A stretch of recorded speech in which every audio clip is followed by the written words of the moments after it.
Ever get the feeling that there's more to a name than, meets the eye? Like it holds secrets. Yeah, like that. Today, we're diving deep into Haridwar, Okay. one of India's holiest cities.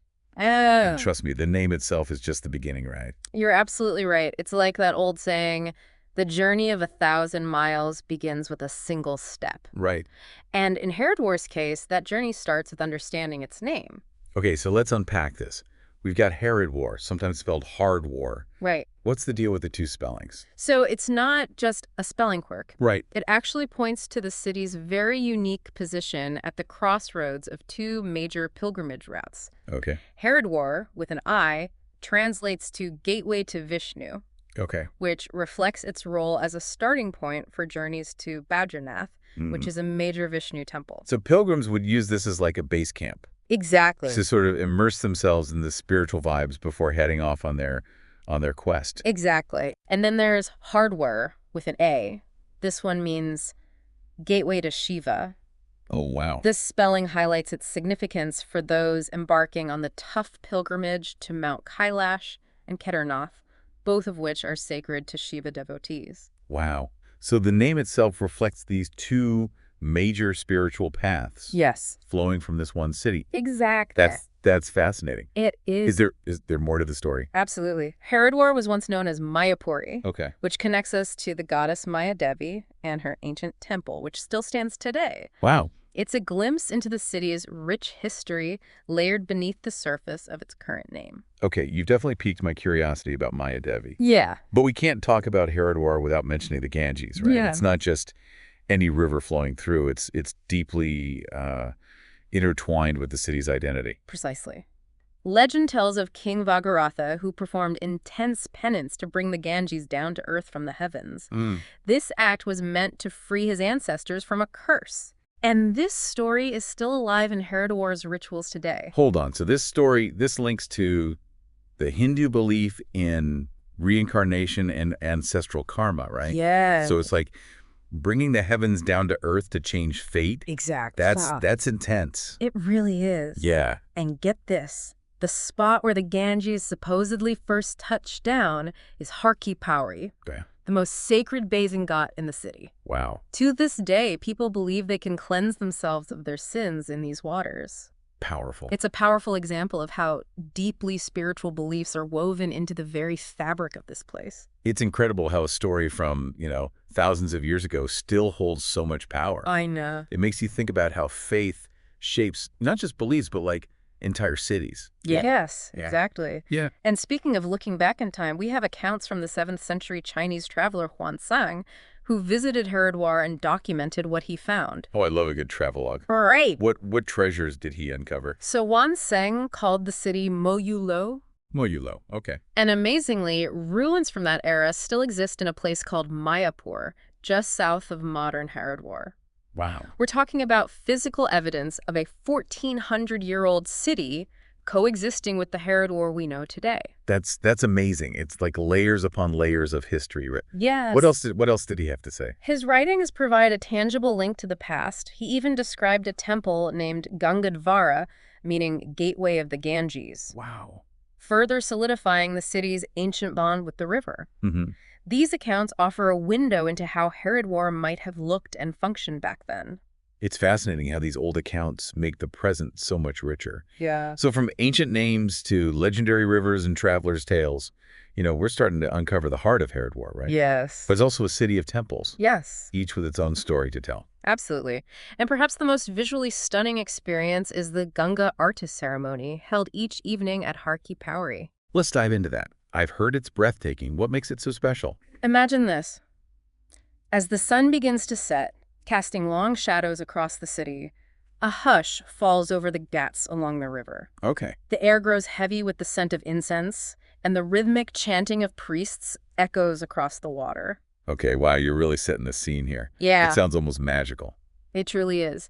And then the priests appear, each holding a large, multi-tiered brass lamp, Okay. overflowing with these flickering flames. Wow.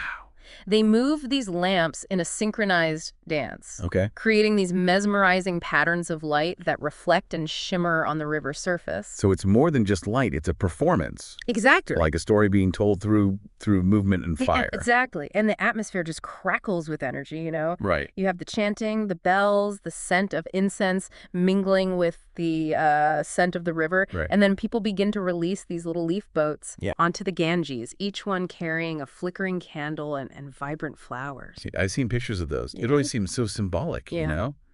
So full of hope.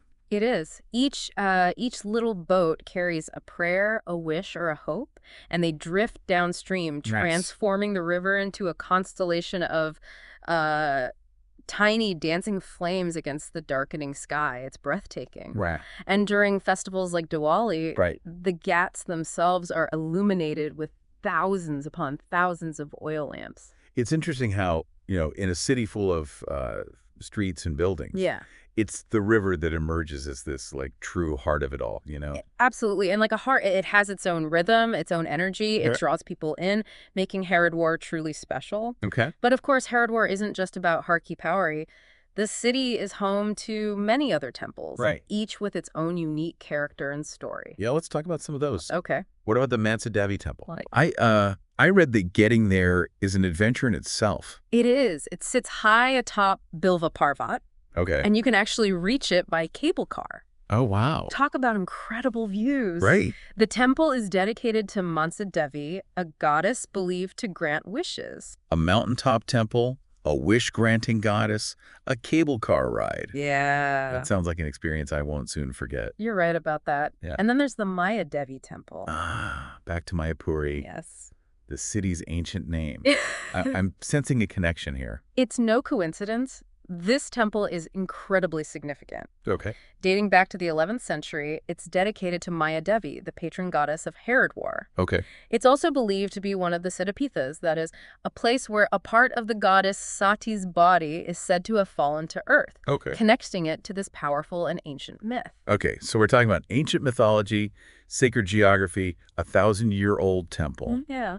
I can definitely see why this place draws pilgrims from all over the world. Exactly. Yeah. And remember how we were talking about Huan Song earlier? Yeah. Well, the Maya Devi temple, along with the Narayani Shila temple and the Bhairav temple, are some of the few structures that predate his visit. Wow.